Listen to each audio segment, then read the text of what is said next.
Bonjour à tous, aujourd'hui on va décortiquer une polémique qui a vraiment fait parler dans le monde de la pub, la fameuse campagne de Noël de Coca-Cola, entièrement créée par une intelligence artificielle.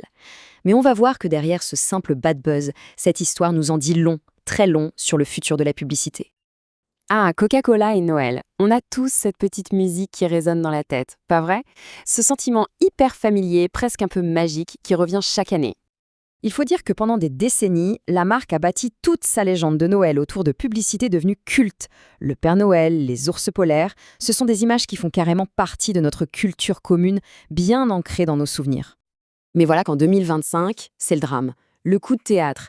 Coca-Cola décide de casser la tradition et sort une pub de Noël 100% faite par une IA. Et là, la réaction du public, elle a été immédiate et c'était un tollé général. Alors pour bien comprendre, mettons les deux face à face. D'un côté, on a l'héritage, les pubs chaleureuses, humaines, pleines de nostalgie qu'on connaît.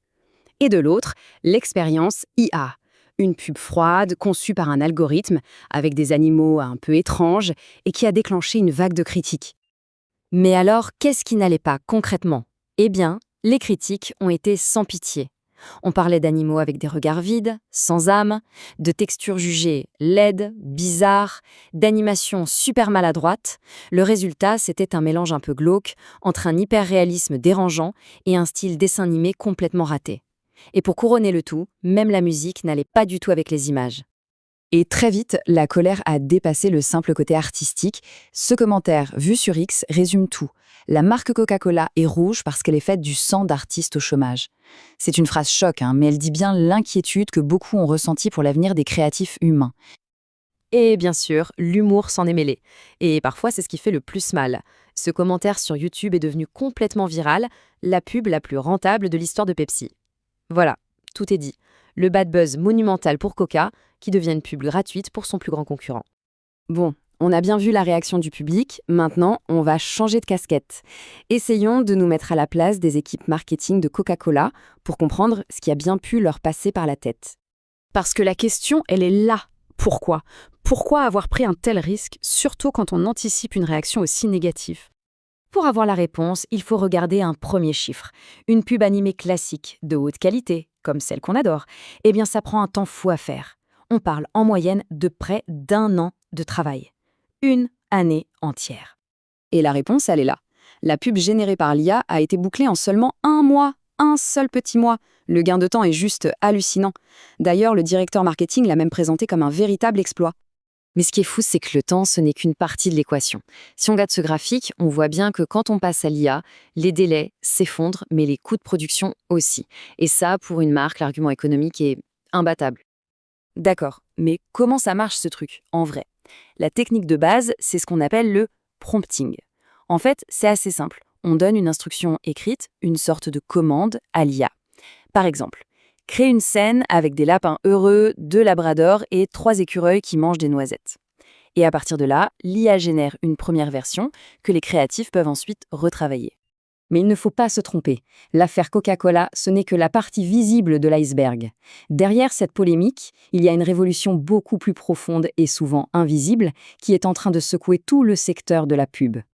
Parce que le véritable objectif, le saint graal de la pub moderne, ce n'est pas juste de faire des pubs plus vite et moins chères. Non, le vrai but, le but ultime, c'est l'ultra-personnalisation.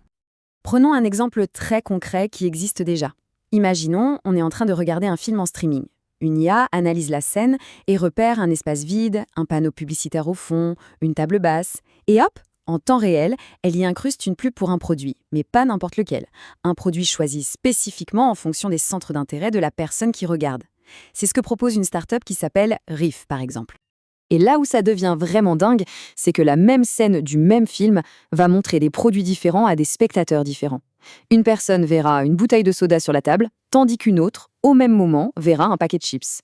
Le décor du film devient un espace publicitaire vivant qui s'adapte à chacun.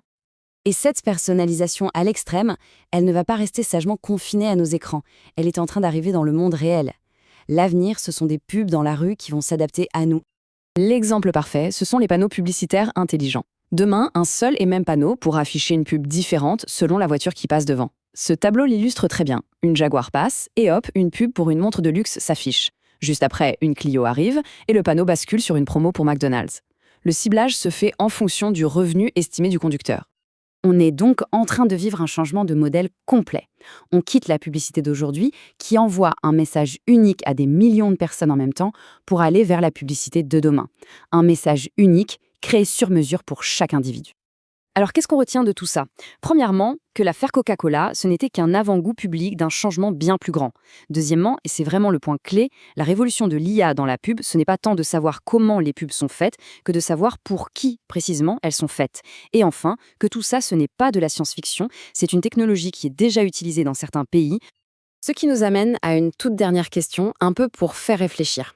À l'avenir, est-ce que ce sera nous qui regarderons les pubs, ou est-ce que ce sont les pubs qui nous regarderont?